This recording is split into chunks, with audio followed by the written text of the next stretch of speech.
Sebetulnya orang yang bisa mengetahui daripada aksara Jawa itu bisa mengetahui daripada jati dirinya sendiri. Mau diterangkan ini?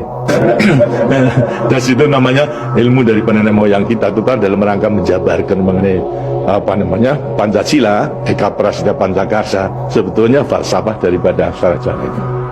Kan daripada aksara Jawa ada 20 tuh.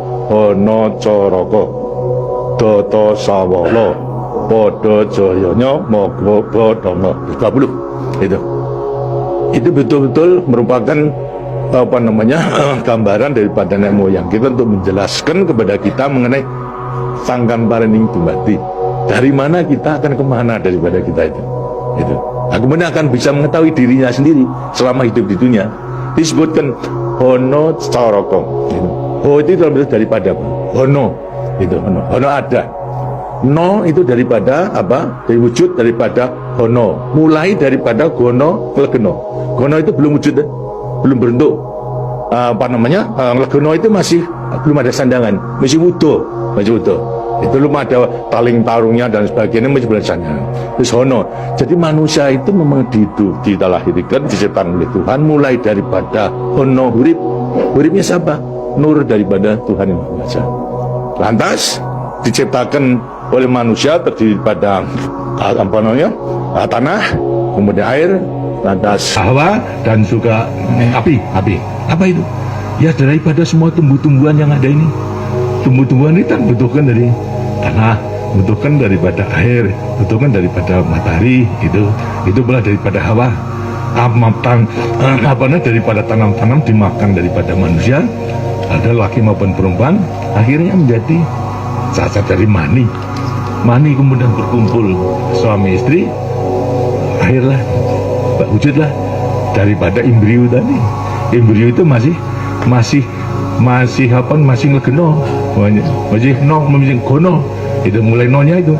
Terus mulai daripada hurip, kemudian hubungan suami istri mulai timbul daripada gono masing legeno. Kemudian lantas setelah itu tumbuh daripada embrio tersebut menjadi jabang bayi yang kemudian dilengkapi dengan soroko. Apa itu? Cipto rasa karso. Itu soroko. Daya cipta, daya rasa dan karso. Semua ada. Setelah itu kemudian lantas apa? Doto sawolo. Itu apa? Manusia itu setelah diberikan panca indera, diberikan sandangan panca indera, cipta rasa karso, juga diberikan sifat Tuhan, sifat zat kang datan sawolo, datan salah. Sifat dari yang tidak salah itu hanya Tuhan, ya. Kalau manusia ini salah, tapi kalau Tuhan itu tidak salah. Oleh karena semua manusia diberikan sama sifat daripada Tuhan yang tidak salah. Doto sawolo, datan sawolo, tidak pernah salah. Sifat daripada Tuhan. Tapi sebagai manusia juga tidak diberikan itu. Diberikan sifat yang bertentangan dengan sifat baik itu, sifat dari Tuhan yang jelek. Kalau kita misalnya sabar, kan juga punya hati berangasan tuh, ya. Nah, kemudian lantas kita jujur, dan betul-betul juga penipu, ya. Semuanya diberikan sifat itu, sifat yang bertentangan dengan zat kang datan sawolon. Oh, tahu sama kekuatannya. Oh, dua sifat juga bertentangan yang sama kekuatannya. Ada pada kita itu kalau kita mengenali. Tinggal sekarang manusianya sendiri. Manusianya sendiri setelah mengetahui diberikan dua sifat yang bertentangan yang sama kekuatannya, akan diapakan ini? Itu. Lantas sekarang Doto Sawolo, Podo Joyo, Mogo Bodong. Mo itu sukmo, go itu satu. Itu Mogo Bo badan.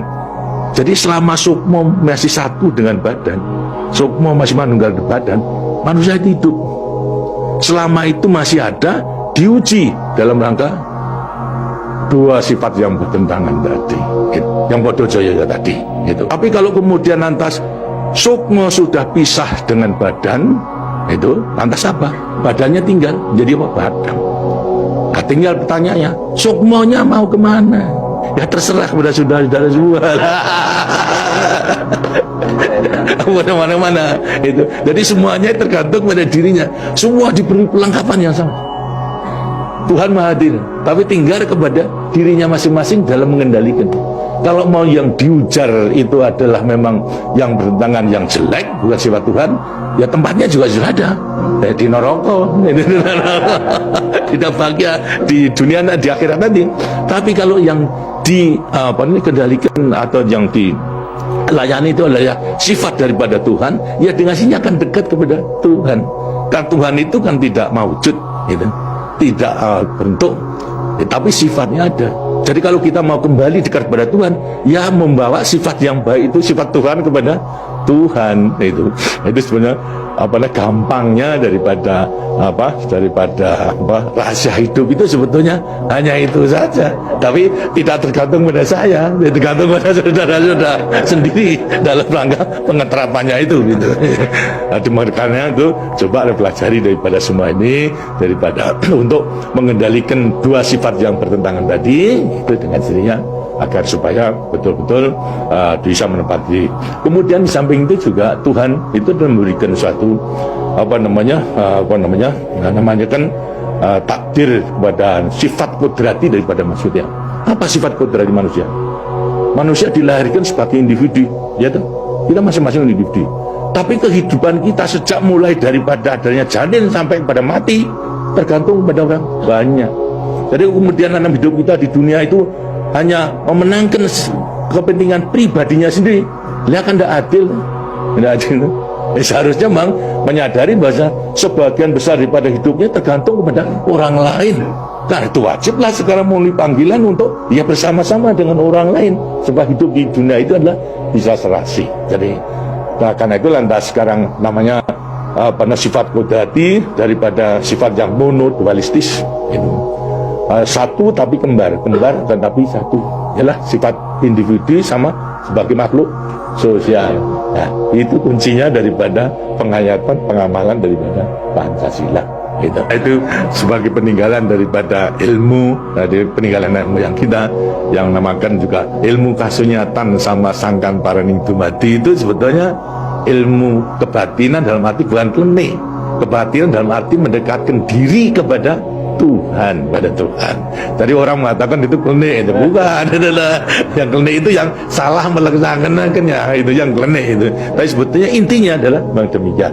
Nah, mudah-mudahan saudara-saudara akan bisa sekali lagi mengoreksi kepada diri sendiri. Artinya kasunyatan, lihat kenyataan pada dirimu sendiri. Itu. Bagaimana? Karena sudah mengetahui, baru nanti akan gampang untuk meletakkan semuanya. Terima kasih. Dan demikianlah daripada penjelasan.